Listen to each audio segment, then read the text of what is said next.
আমি গর্বিত নারী। হাঁপিয়ে গেলেও থামা যাবে না, কারণ তুমি নারী। মাঝপথে কারো হাত ছাড়া যাবে না, কারণ তুমি নারী। সমাজের কোনো নিয়ম ভাঙা যাবে না, কারণ তুমি নারী।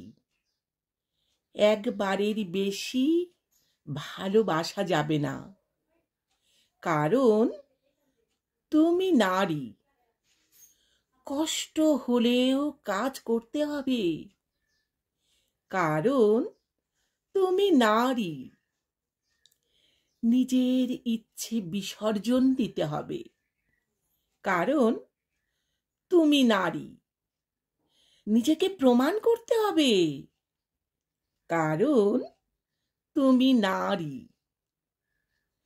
পুরুষকে খুশি করতে হবে, কারণ তুমি নারী। এত বাধা সত্ত্বেও আমি গর্বিত, আমি একজন নারী।